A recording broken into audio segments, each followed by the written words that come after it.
Bugun men barcha pensionerlar va ularning yaqinlari uchun juda muhim masalani tushuntirib beraman.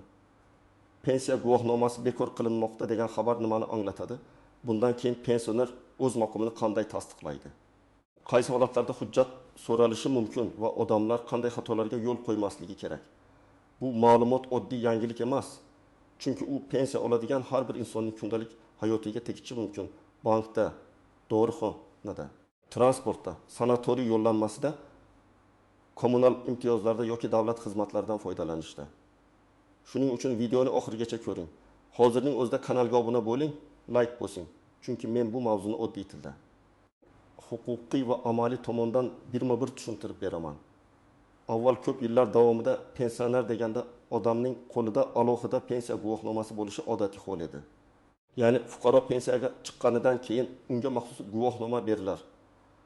Unda ism, familiyasi, pensiya turi, ayrim holatlarda pensiya tayinlangan sanasi yoki boshqa ma'lumotlar ko'rsatilardi. Odamlar shu guvohnomani o'zlari bilan olib yurishardi. Masalan, ayrim joylarda chegirma olish uchun, ayrim muassasalarda navbatsiz xizmatdan foydalanish uchun, ba'zi tashkilotlarda pensioner ekanini isbotlash uchun shu qog'oz yoki plastik ko'rinishdagi hujjat ko'rsatilardi. Endi esa tizim bosqich-bosqich raqamlashtirilgani sababli pensiya guvohnomasi alohida hujjat sifatida bekor qilinmoqda yoki uning o'rnini elektron ma'lumotlar bazasi egallamoqda degan mazmundagi yangiliklar tarqalmoqda. Men bu yerda eng muhim narsani aniq aytaman. Guvohnoma bekor qilinishi pensiyaning bekor qilinishi degani emas. Bu ikki tushunchani aralashtirib yubormaslik kerak. Pensiya guvohnomasi bu shunchaki pensioner maqomini tasdiqlovchi hujjat. Pensiyaning o'zi esa qonuniy asosda tayinlangan to'lovdir. Agar odam pensiya qonuniy chiqqan bo'lsa, uning pensiyasi faqat guvohnoma shakli o'zgargani uchun to'xtab qolmaydi. Nima o'zgarmoqda? Eng asosiy o'zgarish shuki, ko'plab ma'lumotlar endi qog'oz hujjat orqali emas, elektron bazalar orqali tekshiriladi. Masalan, oldin biror tashkilot pensionerlikni tasdiqlash uchun sizdan guvohnoma ko'rsatishni so'rashi mumkin edi. Endi ayrim xizmatlarda shaxsni tasdiqlovchi pasport yoki ID karta orqali elektron tizimdan odam pensionermi yoki yo'qmi? Qaysi turdagi pensiya oladi? Imtiyozga haqlimi yoki yo'qmi? Shular aniqlanishi mumkin. Bu davlat uchun ham, fuqaro uchun ham qulaylik yaratish kerak. Lekin amalda ayrim tushunmovchiliklar, eski tartibga o'rganib qolgan tashkilotlar, noto'g'ri ma'lumot tarqatayotgan odamlar sababli pensionerlar xavotirga tushmoqda. Men birinchi navbatda shuni ta'kidlayman.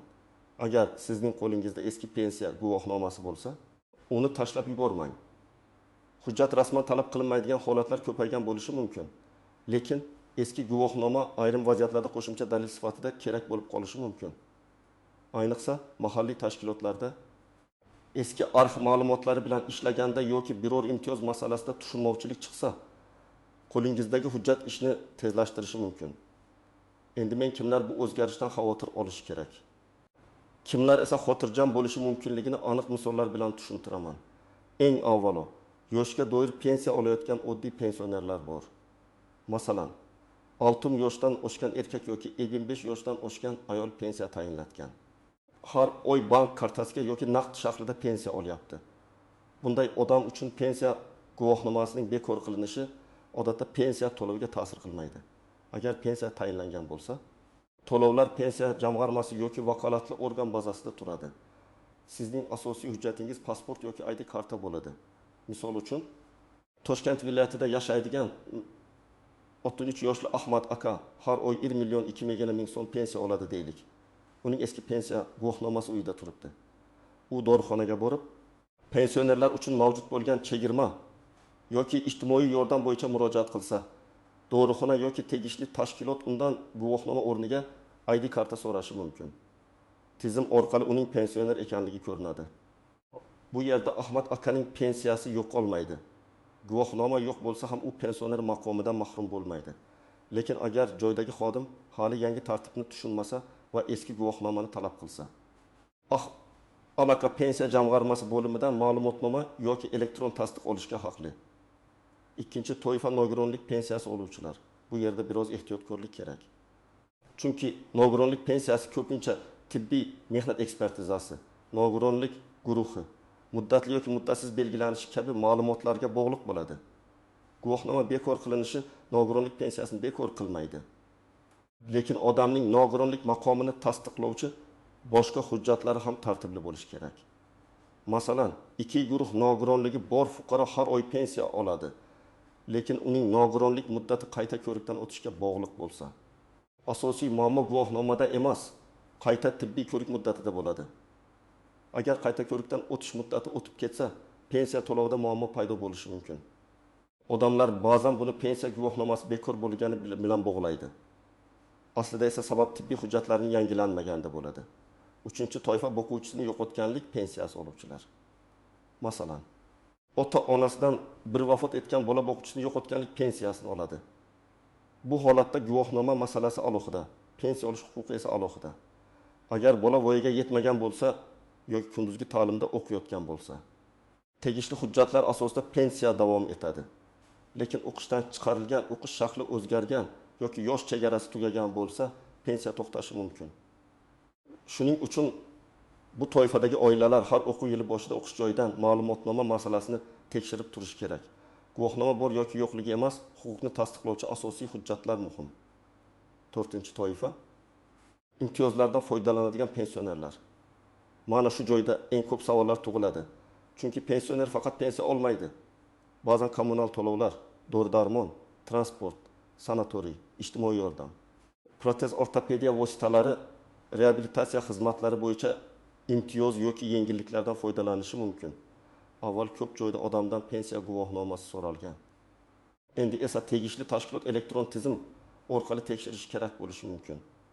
Ammo amaldan joyda tizim bir xil tez ishlamaydi. Aynan shuning uchun men pensionerlarga barcha asosiy hujjatlarni tartibli saqlashni maslahat beraman. ID kart yoki pasport, JSSHIR, pensiya tayinlanganligi haqidagi ma'lumotnoma, nogironlik bo'lsa tibbiy xulosa. Boquvchisini yo'qotganlik bo'lsa tegishli dalolatnomalar va o'qish ma'lumotnomasi. Keling, real hayotga yaqin bir vaziyatni ko'ramiz. 70 yoshli Saodat opa sanatoriyga yo'llanma olish uchun murojaat qildi. Xodim undan pensiya guvohnomasini so'radi. Saodat opaning guvohnomasi eski yozuvlari o'chib ketgan yoki umuman yo'qolgan. Bunday paytda u vahimaga tushmasligi kerak. U tuman yoki shahar pensiya jamg'armasi bo'limiga yagona interaktiv davlat xizmatlari portali orqali yoki davlat xizmatlari markaziga murojaat qilib, pensiya oluvchi ekanligini tasdiqlovchi ma'lumotnoma olishi mumkin. Agar tashkilot eski guvohnomani majburiy talab qilayotgan bo'lsa, ular qaysi normativ asosga tayinlayotganini so'rash kerak. Chunki ko'p hollarda xodimlar eski odat bo'yicha hujjat talab qiladi. Lekin yangi tartibda elektron tasdiq yetarli bo'lishi mumkin. Yana bir misol, 16 yoshli Karim aka bank kartasini almashtirmoqchi. Bank xodimi shaxsni tasdiqlovchi hujjatni so'raydi. Karim aka pensiya guvohnomasini ko'rsatmoqchi bo'ladi. Lekin bank uchun asosiy hujjat ID karta yoki pasport hisoblanadi. Pensiya to'lovi esa uning hisob raqamiga bog'langan bo'ladi. Demak, bank operatsiyalarida pensiya guvohnomasi asosiy hujjat emas. Agar bank pensiya kelib tushishini ko'rish kerak bo'lsa, hisob raqamidagi tushumlar orqali yoki tegishli ma'lumotnoma orqali ko'rishi mumkin. Endi ko'pchilik bilmaydigan nozik jihatlarga o'tamiz. Birinchi nozik jihat, guvohnoma bekor qilindi degan gap hamma joyda bir kunda bir xil tartibda ishlaydi degani emas. Tizim raqamlashtirilgan bo'lsa ham. Ayrim tashkilotlarda ishki yo'riqnomalar eski bo'lishi mumkin. Ayrim xodimlar yangilikdan xabarsiz bo'lishi mumkin. Ayrim hududlarda texnik integratsiya sekinroq yurishi mumkin. Shuning uchun pensionerning o'zi huquqini bilish kerak. Xodim sizdan guvohnoma talab qilsa, darhol janjal qilish shart emas. Avval xotirjam tarzda men pensioner maqomim elektron bazada ko'rinishi kerak, agar kerak bo'lsa, ma'lumotnoma taqdim etaman deb aytish kerak. Ikkinchi nozik jihat. Eski guvohnomani yo'qotgan odamlar qayta guvohnoma ola olmasligi yoki endi boshqa turdagi tasdiq berilishi mumkin. Bu tabiiy holat. Chunki agar tizim qog'oz guvohnomadan elektron tasdiqqa o'tayotgan bo'lsa, yangi guvohnoma berish o'rniga elektron ma'lumotnoma, QR kodli ma'lumotnoma yoki rasmiy bazadan tekshirish imkoniyati taqdim etilishi mumkin. Bu odamning huquqi kamaydi degani emas. Faqat tasdiqlash shakli o'zgaryapti. Uchinchi nozik jihat, firibgarlardan ehtiyot bo'lish kerak. Har qanday o'zgarish paytida guvohnomangiz bekor bo'libdi. Men pul evaziga yangilab beraman. pensiyangiz to'xtab qolmasligi uchun ariza yozib beraman. Bazaga kiritish uchun to'lov qilish kerak degan odamlar chiqishi mumkin. Men qat'iy aytaman. Pensiya masalasida faqat rasmiy organlarga murojaat qiling.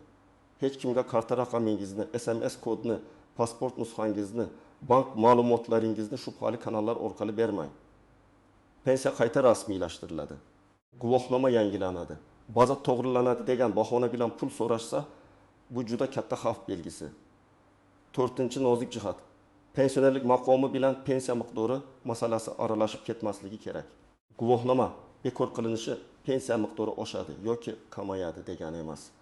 Pensiya miqdori ish staji, ish haqi pensiya turi, qonunchilikdagi indeksatsiya va boshqa omillarga bog'liq. Masalan, bir pensioner 900 ming so'm olishi, boshqasi 2 million so'm olishi mumkin. Bu farq guvohnomada emas, pensiya hisob-kitobida. Agar siz pensiyam noto'g'ri hisoblangan deb o'ylasangiz, guvohnoma haqida emas, pensiya ish hujjatlari, ish staji, arxiv ma'lumotlari va ish haqi ma'lumotnomalari haqida murojaat qilishingiz kerak. 5-chi nozik jihat, ayrim imtiyozlar faqat pensionerlikka emas, boshqa shartlarga ham bog'liq bo'ladi. Masalan, hamma pensioner avtomatik ravishda bir xil kommunal imtiyozga ega bo'lmasligi mumkin. Ba'zi imtiyozlar nogironlik guruhi, urush qatnashchisi maqomi, yolg'iz keksalik, kam ta'minlanganlik, daftarga kiritilganlik yoki boshqa ijtimoiy mezonlarga bog'liq bo'ladi. Shuning uchun bir joyda pensiya guvohnomasi yo'q ekan, imtiyoz yo'q deyishsa, masalani aniqlashtirish kerak. Balki muammo guvohnomada emas, aynan imtiyoz uchun qo'shimcha mezon tasdiqlanmagandadir. 6-chi nozik jihat, chekka hududlarda yoki internet tizimi ishlamay qolgan vaqtda qog'oz ma'lumotnoma hali ham foydali bo'lishi mumkin. Masalan, tuman markazidan uzoq qishloqda yashaydigan pensioner tibbiy yordam yoki ijtimoiy xizmat olish uchun borganda tizim ishlamay qolsa, qo'lida rasmiy ma'lumotnoma bo'lsa, ish osonlashadi. Shuning uchun men elektron tizimga o'tishni to'g'ri deb bilaman. Lekin pensionerlarga har ehtimolga qarshi muhim hujjatlarning qog'oz nusxasini saqlashni maslahat beraman. Endi eng muhim qism, siz nima qilishingiz kerak? Men buni qadam-baqadam aytaman. Birinchi qadam, qo'lingizdagi pensiya guvohnomasi, pasport yoki ID karta, bank kartasi, pensiya tayinlanganligi haqidagi eski hujjatlar. Nogironlik yoki boquvchisini yo'qotganlikka oid hujjatlarni bir joyga yig'ing. Ularni alohida papkaga solib qo'ying. Agar hujjatlar eskirgan bo'lsa, yozuvlari o'chgan bo'lsa, rasmini telefoningizga olib qo'ying yoki nusxa qildiring. Ikkinchi qadam, pensiya to'lovingiz muntazam tushayotganini tekshiring. Agar pensiya bank kartasiga tushsa, oxirgi tushumlarni ko'ring. Agar naqd shaklda olsangiz, pochta yoki mas'ul tashkilot orqali to'lov jadvalini tekshiring. Guvohnoma bekor bo'ldi degan xabar sababli to'lov kelmay qolsa, avval sababini rasmiy idoradan aniqlash kerak. To'lov kechikishi texnik sabab, bankdagi karta muddati tugashi, hisob raqami o'zgarishi yoki hujjatlardagi ma'lumot mos kelmasligi bilan bog'liq bo'lishi mumkin. 3-qadam. Agar sizga biror joyda pensioner ekaningizni tasdiqlash kerak bo'lsa, Davlat xizmatlari markaziga, pensiya jamg'armasining hududiy bo'limiga yoki rasmiy elektron xizmatlarga murojaat qiling. U yerda siz pensiya oluvchi ekanligingiz haqida ma'lumotnoma so'rashingiz mumkin. Murojaat qilganda ID karta yoki pasportni olib boring. Agar sizning nomingizdan farzandingiz yoki yaqin qarindoshingiz murojaat qilsa, vakolat masalasini oldindan aniqlashtiring. Chunki ayrim hujjatlar faqat shaxsning o'ziga yoki qonuniy vakiliga berilishi mumkin. 4-qadam. Agar ma'lumotlarda xato bo'lsa, darhol tuzatishga harakat qiling. Masalan, familiyangiz bir hujjatda boshqacha, ID kartada boshqacha yozilgan bo'lsa, tug'ilgan sana yoki JSHShir xato kiritilgan bo'lsa, elektron bazada pensioner sifatida ko'rinmasligingiz mumkin. Bunday holatda mening pensiyam bekor bo'ldi deb o'ylamang. Bu ma'lumotlar moslashuv muammosi bo'lishi mumkin. Tuman pensiya jamg'armasi bo'limiga ariza bilan murojaat qiling. Xatoni ko'rsating, tasdiqlovchi hujjatlarni ilova qiling. 5-qadam. Agar siz nogironlik pensiyasi olayotgan bo'lsangiz, nogironlik muddati va qayta ko'rik sanasini alohida tekshiring. Ko'p muammo aynan shu joyda chiqadi. Odam guvohnoma haqida o'ylaydi. Lekin aslida muddati tugagan tibbiy xulosa yangilanmagan bo'ladi. Agar nogironlik muddatsiz belgilangan bo'lsa, bu boshqa masala. Agar muddatli bo'lsa, sanani kalendarga yozib qo'ying. Yaqinlaringizga ham ayting. Kerakli tibbiy hujjatlarni oldindan tayyorlang. 6 qadam. O'quvchisini yo'qotganlik pensiyasi oluvchilar o'qish ma'lumotnomasini vaqtida yangilashi kerak. Masalan, 12 yoshdan oshgan farzand kunduzgi ta'limda o'qisa, pensiya davom etishi uchun ta'lim muassasasidan ma'lumotnoma kerak bo'lishi mumkin. Agar bu hujjat vaqtida topshirilmasa, to'lov to'xtab qolishi ehtimoli bor. Keyin uni tiklash uchun qo'shimcha vaqt ketadi. Shuning uchun o'quv yili boshida bu masalani kechiktirmang. 7-qadam. Har qanday rad javobini yozma shaklida so'rang. Masalan, siz imtiyoz olish uchun bordingiz, sizga pensiya guvohnomasi yo'q. Xizmat ko'rsatmaymiz deyishdi. Bunday paytda xotirjamlik bilan rasmiy rad javobini berishlarini so'rang. Og'zaki gap bilan ish bitmaydi. Yozma javob bo'lsa, siz yuqori tashkilotga, davlat xizmatlari organiga yoki tegishli nazorat idorasiga murojaat qilishingiz osonlashadi. 8-qadam. Telefon orqali kelgan shubhali xabarlarga ishonmang. Guvohnomangiz bekor bo'ldi. Pensiyani davom ettirish uchun havolaga kiring. Kartangizni tasdiqlang. SMS kodini ayting degan xabarlar bo'lsa, umuman javob bermang. Rasmiy idoralar odatda sizdan SMS kod so'ramaydi. Bank kartangizdagi maxfiy ma'lumotlarni talab qilmaydi. Pensiya masalasini faqat rasmiy telefon raqamlari, rasmiy saytlar yoki shaxsan bo'lish orqali hal qiling. 9-qadam. Yaqinlaringizga tushuntiring. Ko'p pensionerlar internetdagi xabarlarni to'liq tushunmasligi mumkin. Farzandlar, nabiralar, qo'shnilar bu masalada yordam berishi kerak. Agar oilangizda pensioner bo'lsa, uning hujjatlarini tekshirib bering. ID kartasi muddati, bank kartasi muddati, telefon raqami, pensiya tushumlari joyida ekanini ko'rib chiqing. Bu oddiy ishdek ko'rinadi, lekin vaqtida qilingan tekshiruv keyinchalik katta muammoning oldini oladi. 10-qadam. O'z huquqingizni biling, lekin asossiz vahimaga tushmang. Pensiya guvohnomasi shaklining o'zgarishi davlat xizmatlari zamonaviylashayotganini anglatadi. Qog'oz hujjatga bog'liqlik kamayadi, ma'lumotlar elektron bazada ko'rinadi. Pensioner har safar eski guvohnomani ko'tarib yurishga majbur bo'lmasligi kerak. Lekin o'tish davrida tartibni bilish, hujjatlarni saqlash va kerak bo'lsa rasmiy ma'lumotnoma olish juda muhim. Men bugun sizga eng asosiy fikrni tushuntirdim. Pensiya guvohnomasi bekor qilinishi pensiyaning bekor qilinishi degani emas. Bu asosan pensiyaning maqomini tasdiqlash shakli qog'ozdan elektron tizimga o'tayotgani bilan bog'liq. Pensionerlar pasport yoki ID karta orqali, rasmiy ma'lumotnomalar orqali va elektron bazalar orqali o'z maqomini tasdiqlashi mumkin. Eng ko'p e'tibor berish kerak bo'lgan holatlar nogironlik muddati, boquvchisini yo'qotganlik pensiyasi uchun o'qish ma'lumotnomasi, imtiyozlar uchun qo'shimcha shartlar, hujjatlardagi xatolar va firibgarlik xavfi. Mening maslahatim shunday: eski guvohnoma tashlamang. Hujjatlarni tartibga soling. Kerak bo'lsa pensiya jamg'armasi yoki davlat xizmatlari markazidan rasmiy ma'lumotnoma oling. Hech kimga shubhali to'lov qilmang va SMS kodlaringizni bermang. Agar biror tashkilot sizdan eski guvohnomani majburiy talab qilsa, rasmiy asosini so'rang va kerak bo'lsa yozma javob oling. Sizning hududingizda pensiya guvohnomasi bo'yicha qanday talablar bo'lyapti? Sizdan hali ham eski guvohnomani so'rashdimi yoki ID karta orqali hal bo'ldimi? Fikringizni izohlarda yozib qoldiring. Video foydali bo'lgan bo'lsa, like bosing. Kanalga obuna bo'ling va bu ma'lumotni pensioner yaqinlaringizga albatta yuboring.